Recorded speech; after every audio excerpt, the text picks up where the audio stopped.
These days, it's so easy to be ungrateful, isn't it? It's so easy to want things that you don't have. I learned that some people, no matter how much money or success they have, they're not happy. How can you be happy when the first thing you think about when you wake up is what you don't have? And trust me, even when you get the thing you want so bad, you won't be happy because you'll find something else you don't have. And we are humans. We always have something missing in our life. Bruno Mars is one of the best motivational success stories, such an incredible inspiration. And here is why. Even when his family was so poor, even when they didn't have a place to stay, a place to call home, he was grateful for what he already had. He had a spark in his eyes. He was happy, even with so little. A hopeful young boy who always believed that tomorrow will be better. He lived in Hawaii in a family of musicians, and he was always surrounded by musical instruments. I've always had a drum set, a piano, a guitar, and never got trained to play. It was just always there. That's just how I learned, just being surrounded by it my whole life. When Bruno Mars was 12 years old, his parents divorced. His father and his brother started living together and moved out of their family home. They lived for a couple of years in an amusement park, a birding zoo, where his father worked before it closed. Because in the one-room cabin where they were living didn't have a toilet, they had to go across the whole park in another building just to use the toilet. And when the park closed, they had to find another place to live. In this period of his life, they lived in the back of a car and on the roof of buildings. My dad was just the king of finding these little spots for us to stay that we should never have been staying at. Living like that would maybe traumatize a kid, but not Bruno Mars. He was grateful for what he had. Those hard times gave him the strength he needed to become the musician he is today.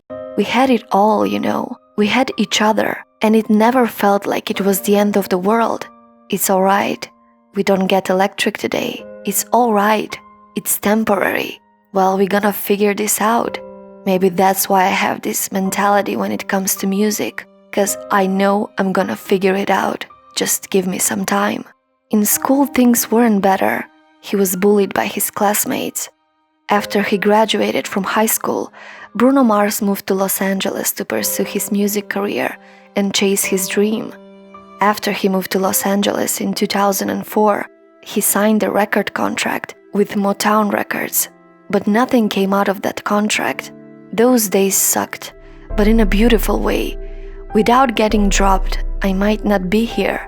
All of these things you have to go through, it ain't easy. If it was easy, everyone would be doing it. The worst absolute moment was telling everybody I got dropped. I'm broke, I'm in debt. Walking into a room saying, yeah, I'm signed Motown artist. Then walking in saying, I'm dropped Motown artist. But I'm not blaming anybody over there. In 2009, he was signed to Atlantic Records, and from there his career took off. In 2010, he released his first solo single, Just the Way You Are, from his first album. The single topped the Billboard Hot 100, and the album was named the year's finest pop debut. This made him globally famous, and finally his dream to be a singer came true. With 3 albums and many awards behind him, Bruno Mars is a singer and a songwriter whose music can bring the world together. Bruno Mars faced a lot of hardships in his life, but when he remembers those days, he does that in a beautiful way. They don't feel like a bad and traumatizing period of his life. Every hardship and failure he had, he faced as a lesson to be learned. He's grateful that life put him on a journey that was not easy, but inspiring.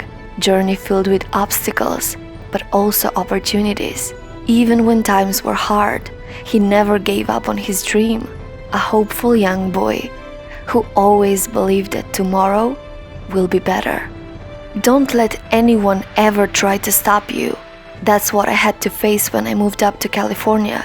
Nobody knew what nationality I was, and that was such a big deal. I guess, in the music business, that we don't know who to sell these records or what radio station.